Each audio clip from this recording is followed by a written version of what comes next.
네, 그러면 발표를 시작하도록 하겠습니다. 저는 이제 소개받은 한국외국어대 경제학부 손종칠입니다. 그리고 지난 한 1년 넘게 랩 2050 우리 여러 연구자들과 같이 참성장 관련해서 연구를 했었고요. 그래서 이것은 저 개인의 이제 연구가 아니고 여러 이제 같은 공동 연구자들과의 공동 연구의 산물이라는 건 먼저 말씀드리고요.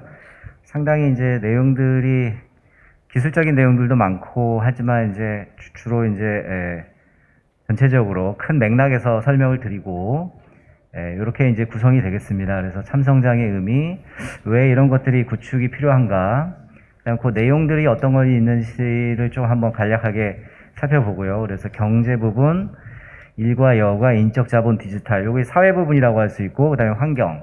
그래서 환경과 사회 부분 세 가지가 크게 이제 카테고리로 나눌 수 있고, 마지막으로 정책 제안들이 어떻게 이제 우리가 지표들을 개발하고 좀 더 연구 심화시킬 수 있을지 그런 부분을 말씀드리도록 하겠습니다. 그래서 앞에서 여러 이제 인사 말씀에서 이제 많이 말씀해 주셨는데요. 그래서 우리가 이제 그 GDP라는 것이 상당히 이제 그 국제적으로 이제 비교 가능한 유일한 물질적 지표이고, 또 우리 하나의 사회 속에서도 과거와 현재를 잇는 하나의 어떤 아까 이제 말씀해 주셨을 때 센티미터 같은 그런 지표로서의 기능이 있기 때문에 이 GDP라는 지표를 가지고 우리가 이제 그동안은 상당히 우리 사회의 어떤 하나의 큰 뭐 북극성 같은 지표다, 우리가 지향해야 될 어떤 지표로서의 이제 자리를 차지하고 있었던 건 사실이고요. 그거 와중에 이제 저희가 아까 얘기했던 이제 사회적인 그런 내용들, 그 다음에 환경적인 내용들이 전부 다 이제 동원이 돼서 물질적인 성장을 위해서 우리가 이제 동원이 됐었고, 물질적 성장의 지표만으로도 우리가 충분히 지금까지는 감당을 해 왔는데, 저희가 이제 어떤 선진국에 이제 거의 이제 진입을 했고, 또 이제 선진국의 어떤 성숙한 선진국의 어떤 조건이라는 것들이 유일한 지표뿐만 아니라 여러 가지 이제 다양한 지표들을 같이 고민해야 될 시기이다. 그랬을 때 이제 저희가 이제 GDP가 추구했던 이런 양적 성장의 어떤 지표들이 위기에 이제 노출했는데, 기후위기, 불평등의 심화, 저출생, 고령화, 이렇게 이제 세 가지 정도로 표출이 된다고 볼 수 있고요.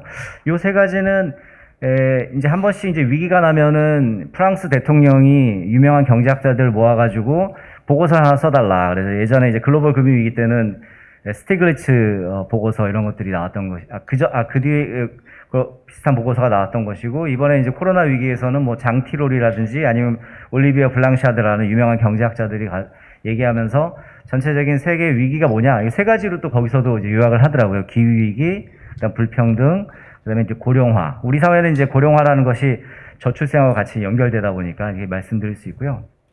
그래서 GDP로 이제 표출되는 이런 가치 외에 별도의 어떤 추가적인 어떤 지표들이 필요하지 않냐, 이렇게 얘기할 수 있고, 그렇다면 이런 참성장을 어떻게 이제 측정할 수 있느냐.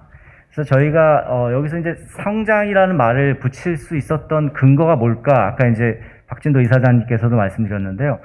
그것은 아무래도 이것이 이제 하나의 어떤 삶의 질과 어떤 그 행복을 나타내는 지표들이 여러 가지가 있습니다. 그래서 UN에 있는 휴먼 디벨롭먼트 인덱스도 있고, 그 다음에 OECD의 뭐 베터 라이프 인덱스도 있지만은, 저희가 이제 초점을 맞췄던 것은 이런 여러 가지 사회적인 가치, 환경적인 비용, 가치들을 시장에 있는 가치들과 한 번에 합칠 수 있는, 그것을 화폐 가치로서 하나의 합쳐서 표현할 수 있는 것들이 있을까? 그걸 표현할 수 있는 것 중에서 이제 가장 저희가 선택했던 지표가 이 제뉴인 프로그레스 인덱스, 우리가 이제 번역하기로는 참성장이라고 이제 번역했던 것이고요. 그래서 장점이라고 한다면은 GDP와 이제 직접적인 비교가 가능하고, 시장과 비시장의 가치를 하나의 단위, 하나의 화폐적인 가치로 통합해낼 수 있다는 것이 가능하기 때문에 상당히 직관적이고 명료하다. 다만 이제 단점도 있는데, 말씀드렸듯이 이것은 시장 가치와 이제 합쳐지다 보니까 이런 어떤 사회적인 가치, 돌봄 노동의 가치를 우리가 어떻게 측정할 수 있느냐, 또 환경 비용의 가치들을 우리가 어떻게 그것을 이제 하나의 화폐 가치로 만들 수 있느냐, 이것이 시장에서 거래되는 가격 경제력이라는 어떤 기준이 없기 때문에 상당히 이제 어려운 이런 가치 측정의 어려움들이 있다. 이런 건 단점이라고 볼 수 있습니다. 그 내용들의 이제 부분별 구성을 보면은 경제, 일과 여가, 인적 자본, 디지털 환경 이렇게 이제 5가지로 나눌 수 있는데요.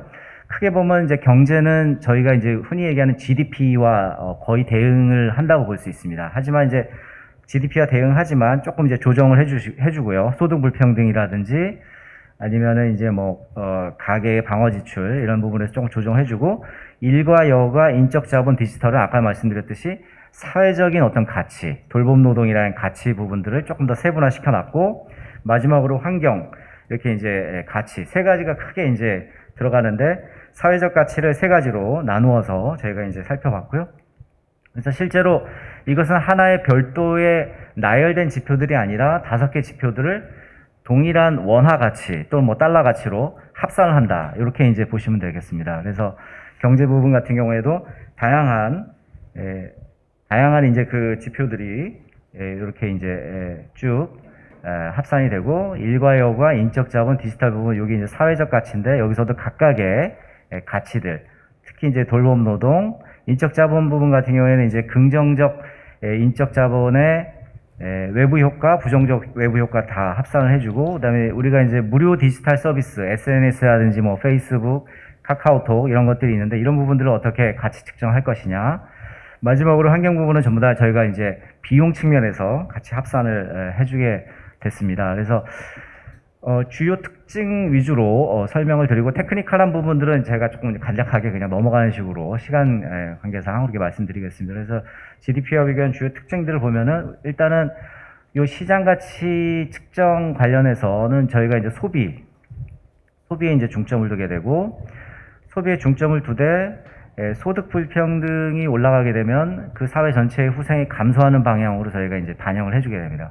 그래서 소득 불평등도가 떨어지게 되면은 어떤 그 비용으로서의 전체적인 소비가 축소되지 않고 유지가 되는 반면에, 이제 소득 불평등이 올라가게 되면은 사회 후생이 감소하는, 이렇게 이제 반영을 해주게 되고, 두 번째는 소비 지출 전체 총량을 전부 다 합산시킬 것이냐, 아니면 이 중에서 소비 지출에서의 어떤 그런 질적인 어떤 가치들을 조금 반영해 줄 것이냐. 가령 우리가 이제 담배 소비가 많이 늘어나고, 그 다음에 의료 비용이 지출이 많고 이랬을 때 이것이 과연 우리의 삶의 행복을 높이는 지출이냐, 아니면 우리가 더 이상 우리의 행복, 그 후생 수준이 떨어지는 것을 방어해 주는데 기여했던 것이냐. 그러면 가치가 다르지 않을까. 그래서 이런 부분들은 한 75% 정도만 이제 반영이 되고 25% 정도는 빠지는, 이런 식으로 이제 저희가 좀 조정을 해주고, 총량을 반영하는 것이 아니라 그 안에서의 지출의 구성에 따라서 가치가 달라지는 이런 부분들이 있고,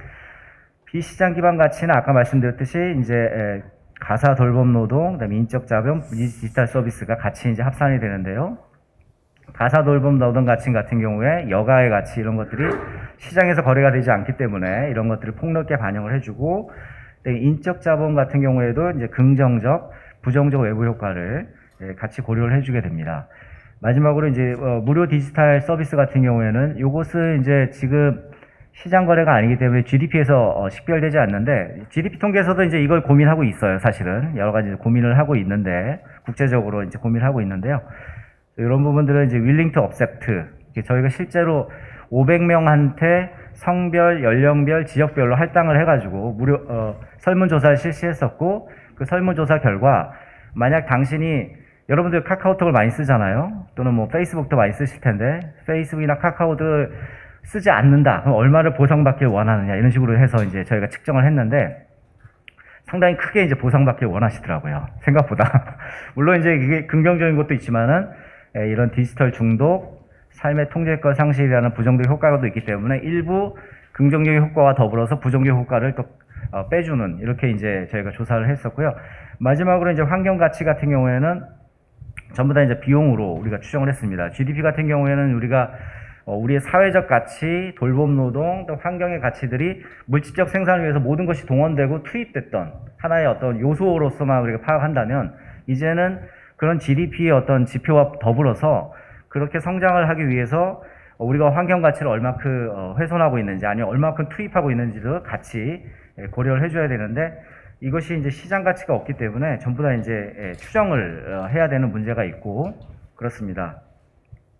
그래서 여기서부터 조금 이제 테크니컬한 부분이 하긴 한데요. 전체적으로 보시면 이제 이렇게 최종 소비 지출에서 소득 불평 지수로 진위 계수를 써서 조정을 해주고 방어 지출도 일정 부분 조정을 하고 이렇게 해서 계산을 해보면은 실제로 이제 이렇게 요 밑에 0 밑에 부분이 이제 일종의 이제 저희가 빠지는 부분 이런 것들은 이제 GDP에서 빠지진 않고 저희는 이제 조정을 해주는 방식이 되겠습니다. 그래서 노란색으로 표시된 부분이 방어 지출이라서 이것이 이제 조금 더 늘어나는 이런 형태를 보일 수도 있고요. 같이 이제 소비 지출 총량과 함께 우리 이제 방어 지출도 늘어나는 형태가 되고 두 번째 요 짙은 녹색 같은 경우에는 소득 불평등 비용인데요. 이것이 작다면 작다고 할 수 있고 크다면 크다도 할 수 있습니다. 그래서 97년 외환위기 이후에 2012년 정도까지 이 소득 불평등 비용이 굉장히 크게 늘어났다가 다행인 것은 2012년 이후에 우리 사회가 굉장히 이제 복지 지출이라든지 그다음에 어떤 그런 것들 12년, 13년 이후에 그런 걸 강화하면서 소득 불평등 비용은 조금 더 줄어드는 이런 추세에 있다라는 것을 볼 수 있고 그 외에 이제 나머지 순자본 형성이라든지 또 공공소비 지출이 굉장히 크게 증가하는 형태를 저희가 이제 볼 수 있습니다. 두 번째는 이제 일과 노동 부분인데요. 일과 노동 부분에서도 이것은 5년마다 통계청에서 발표하는 생활시간 조사라는 게 있습니다. 그래서 그 주말에 아니면은 일과 후에 각각의 가정에서 개인들이 어떻게 여가 활동하고 어떻게 가사노동, 돌봄노동을 하고 있고 어떻게 봉사활동하고 있는지를 전부 다 시간조사하고 있는데요. 그 시간조사에다가 기본적으로 그 직종의 평균 임금률을 곱하면은 이제 여가의 가치, 가사돌봄노동의 가치, 자원봉사의 가치 이런 것들을 이제 볼 수 있는데 출퇴근에 이제 간접적인, 직접적인 비용들 이런 것들을 이제 저희가 코스트로 별도로 분류를 해서 같이 이제 했습니다. 출퇴근 시간 같은 경우에는 우리가 이제 뭐 좌석버스를 타든 아니면 지하철을 타든 전부 다 소비 지출이기 때문에 GDP 측면에서 전부 다 합산이 돼가지고 성장의 어떤 지표로서 기여를 한다 그러면은 사실 출퇴근 비용이라는 것이 시간과 공해와 어떤 자신의 어떤 시간에 노출되는 거기 때문에 이것은 오히려 비용으로 측정을 하는 것이 적당하다라고 이제 판단을 했었고요. 그래서 이게 돌봄 노동의 가치가 오렌지색으로 이렇게 증가하는 것을 볼 수 있고요. 저희가 이제 여가의 가치는 상대적으로 조금 이제 작게 추정을 했는데, 요거는 아마 자료의 부족 이런 것들에 이제 기반해서 자료의 제약 때문에 그렇게 볼 수 있고요. 요게 이제 녹색하고 요런 이제 파란색 부분이 아까 말씀드렸듯이 출퇴근 비용 이렇게 이제 잡은 거 볼 수 있고요. 그다음에 요 인적 자본 같은 경우에는 사실상 우리가 이제 교육에 투자하고 하는 부분들은 기본적으로 소비 지출이라든지 GDP에 이제 잡힙니다. 다 잡히는데 여기서 이제 저희가 잡은 거는 긍정적인 외부 효과, 그 다음에 이제 부정적인 외부 효과, 요 외부 효과 부분을 이제 조금 더 추가적으로 잡았던 건데요. 그래서 고등교육의 이제 사회적 이득이라는 것이 국제적으로 이제 여러 논문에서 논의했던 것을 기초로 해서 저희가 이제 추정을 했고요. 그런 것과 더불어서 어떤 고학력 사회가 되다 보면은 좋은 점도 있지만 나쁜 점도 있잖아요. 가령 이제 실업비 비용이 발생하고 자기가 원하는 곳에 취업하지 못하기 때문에 불안전 취업이 발생하고요. 그러다 보니까 이제 이런 것들은 하나의 긍정적인, 부정적인 외부 효과다라고 볼 수 있고, 요걸 실제로 이제 추정을 해보면은 이런 부정적인 외부 효과도 굉장히 커지는 측면이 있지만은 전체적으로는 어떤 긍정적인 외부 효과가 커지면서, 이렇게 이제 요 점으로 찍은 것이 이제 이 두 개를 합산해 가지고 나온 가치가 되겠습니다. 그래서 더 많은 공동체 구성원이 더 높은 수준의 교육을 받고 더 낮은 범죄 가능성, 더 많은 일자리에서 자신의 역량을 발휘함에 따라서 인적의 자본의 긍정적 외부 가치 효과가 꾸준히 증가했지만 그와 더불어서 실업과 불안전 취업 등 인적 자본의 부정적 외부 효과도 상당히 이제 커졌다라고 이렇게 볼 수 있습니다. 디지털 부분은 이제 우리가 새롭게 추정을 한번 했던 것인데요. 말씀드렸듯이 503명이 응답해줬고, 만약 여러분이 카톡을 쓰지 못한다, 당장 한 달 동안 여러분 쓰지 못한다, 얼마를 보상받길 원하느냐 이렇게 이제 물어봐야지 우리가 이 가치를 측정할 수 있거든요. 왜냐하면 시장에서 거래가 되지 않기 때문에요. 그래서 이런 부분들을 인터넷 이용자 수와 이제 삶의 질 기여도는 아까 말씀드렸듯이 이런 부정적 효과들을 낮추어서 전체적으로 다 100%를 반영해 주는 것이 아니라 낮추어서 이제 반영을 했고, 그래서 여러분들 보시면은 이제 2000년도부터 크게 디지털의 가치가 상당히 이제 높게 250조에서 270조 정도까지. 다만 이제 이게 WTA하고 WTP, Willing to Pay는 Willing to Pay로 또 저희가 이제 설문조사를 했고 Willing to Accept로도 설문조사를 했었는데, Willing to Pay는 여러분들이 만약에 카톡이라든지 페이스북을 유료화로 전환했을 때 얼마나 지불할 용의가 있느냐. 지불할 용의가 있는 거는 한 달에 2만 원. 우리가 짜죠. 한 달에 2만 원이지만 얼마를 보상받기 원하냐 65만 원. 원래부터 이게 두 개의 설문조사가 상당히 차이가, 국제적으로도 조사를 해보면 상당히 차이가 난다는 걸 알 수 있습니다. 저희는 이제 일단은 요 WTA로 저희가 이제 조사를 잡았었고요. 환경 부분 같은 경우에는 전부 다 저희가 이제 비용 측면에서 이런 이제 비용 측면에서 잡았고, 저희가 가지고 있는 데이터를 기반으로 해서 최대한 이제 추정을 하는 방식으로 이렇게 이제 추정을 해봤습니다. 실제로 이제 상당히 크게 이 전부 다 이제 비용입니다. 그래서 이게 한 14% 정도 수준까지 올라간다는 걸 알 수 있고, 가장 큰 항목은 비재생 에너지용 고갈에 따른 대체 비용 이렇게 이제 추정이 나왔고요. 환경 부분 관련해서는 이제 저희가 이제 이 코스트만 했는데 사실은 이제 이 사회적 효용 가치도 있기 때문에 이 부분을 좀 잡아줬으면 싶었는데 데이터 자료의 부족으로 이것이 잡을 수가 없었습니다. 그래서 전체적으로 이제 종합을 해보면은 이 5가지를 다 합쳐서 종합을 해보면은 위에 있는 요 회색이 이제 GDP의 추세가 되었고, 요 부분이 이제 참성장 지표의 추세인데, 대체로 유사한 추세를 보이지만 특별히 이제 97년 외환위기, 2008년 글로벌 금융위기, 그리고 저희가 2000년, 2019년까지 잡았는데 아마도 코로나 위기에서도 참성장 지표가 조금 더 깊게 하락하고 좀 더 오랜 기간을 회복하는데 오랜 시간이 걸린 것 같다. GDP가 바로 반등하고 외환위기에서도 바로 반등하고 물질적 지표가 바로 반등하는 것과는 좀 다른 패턴을 보이기 때문에 코로나 위기에서도 아무래도 이런 여러 가지 오래된 더 깊게 하락하고 오랜 회복 시간을 거치는 것이 아닌가라고 생각을 할 수 있겠습니다. 그래서 다만 이제 2000년을 우리가 100으로 잡고 두 개의 지표를 비교해 보면은 추세가 거의 이제 유사할 수도 있고요. 특히 이제 2000년 10년대 이후로는 참성장 지표의 이제 높은 성장세가 오히려 목격이 됩니다. 그래서 아까 말씀드렸듯이 우리 사회가 상당히 이제 복지 지출 강화로 공공 서비스가 확대되고 불평등이, 그럼을 통해서 이제 불평등이 조금씩 이제 감소하는 이런 추세들이 반영이 되고, 산업 구조화 고도화, 인적 자본, 디지털 자본 축적을 저희가 새롭게 이제 측정을 해내고 돌봄과 여가 가치가 올라가면서 이런 형태가 보였던 것으로 저희가 분석을 했고요. 전체적으로 이제 비중은 역시 경제가 가장 큰 요 시장 가치 부분이 70%가 넘고요. 일과 여가 부분이 조금 이제 저희가 아쉬운데, 사실은 이제 여가의 가치라든지 이런 가치들이 조금 더 잡히면 여기가 훨씬 더 20-30% 정도까지도 나갈 것 같은데, 저희가 조금 이제 과소하게 좀 잡은 측면이 있긴 있습니다. 인적 자본이 한 17%, 디지털, 환경이 한 18% 이렇게 이제 구성이 되겠고요.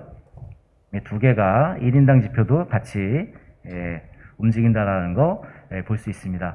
그 외에 저희가 이제 다양하게 이제 여러 가지 활용 버전들을, 그래서 삶의 질과 지속 가능성인데, 지속 가능성 부분이 이제 뭐 투자라든지 순수출이라든지 해외 이제 대순자산 증감 이런 부분들 빼고, 그런 부분들은 어차피 이제 결국 궁극적으로는 소득과 소비를 통해 가지고 가계로 흘러 들어오기 때문에 이런 거 빼고 이제 우리가 추정도 해보고요. 웰빙으로. 그래서 조금 이제 이런 형태 보이고, 두 번째는 이제 기초 버전이라 그래가지고 여기서는 인적 자본 뭐 이런 것들도 빼고요. 저희가 이제 한번 또 추정을 해봤는데, 여기 이제 맨 위에 있는 것이 GDP의 추세라면 그 뒤에 있는 것이 GPI 참성장 지표의 추세, 이렇게 이제 볼 수 있습니다. 그래서 전체적으로 이제 5가지 지표를 전반적으로 살펴보면은 어떤 그런 GDP 추세와 유사한 추세를 보이기도 하고요. 같이 이제 상당히 이제 강건하게 어떤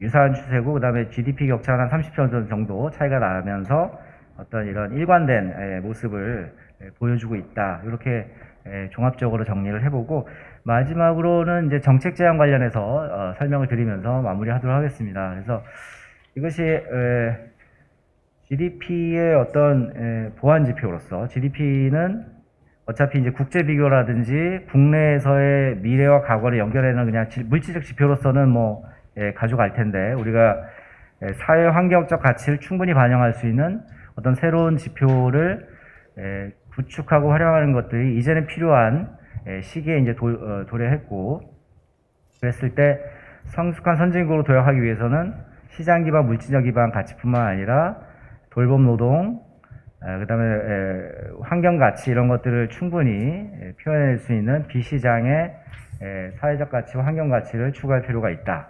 그래서 이것이 이제 저희가 해보니까 상당히 이제 데이터라든지 이런 자료 제약이라든지 또 시간적인 제약, 또 인력 구성의 제약, 비용의 제약, 여러 예산의 제약, 이런 것들로 많이 이제 문제에 부딪히는데, 결국 공공에서 이런 부분들 같이 협력해서 어떤 이런 체계적으로 측정하고 활용하고, 또 정책에도 이것들을 이제 여러 가지 활용할 수 있겠죠. 이런 것들이 중장기적으로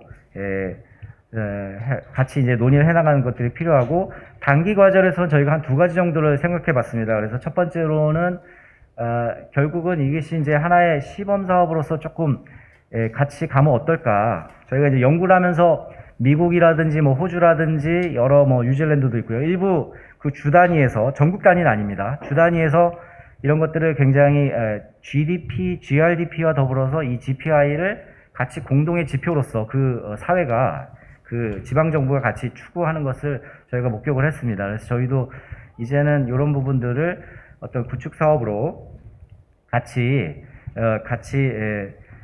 광역시도, 뭐 기초 시도도 좋고요. 그래서 이런 양적 지표와의 괴리, 상관관계 등을 면밀히 검토 분석하면서 적합한, 우리나라에 적합한 어떤 지표들이 무엇이 있을까, 어떻게 우리가 연구 개발할 수 있을까, 계속적으로 논의할 수 있는 이런 것들이 필요한 것 같고요.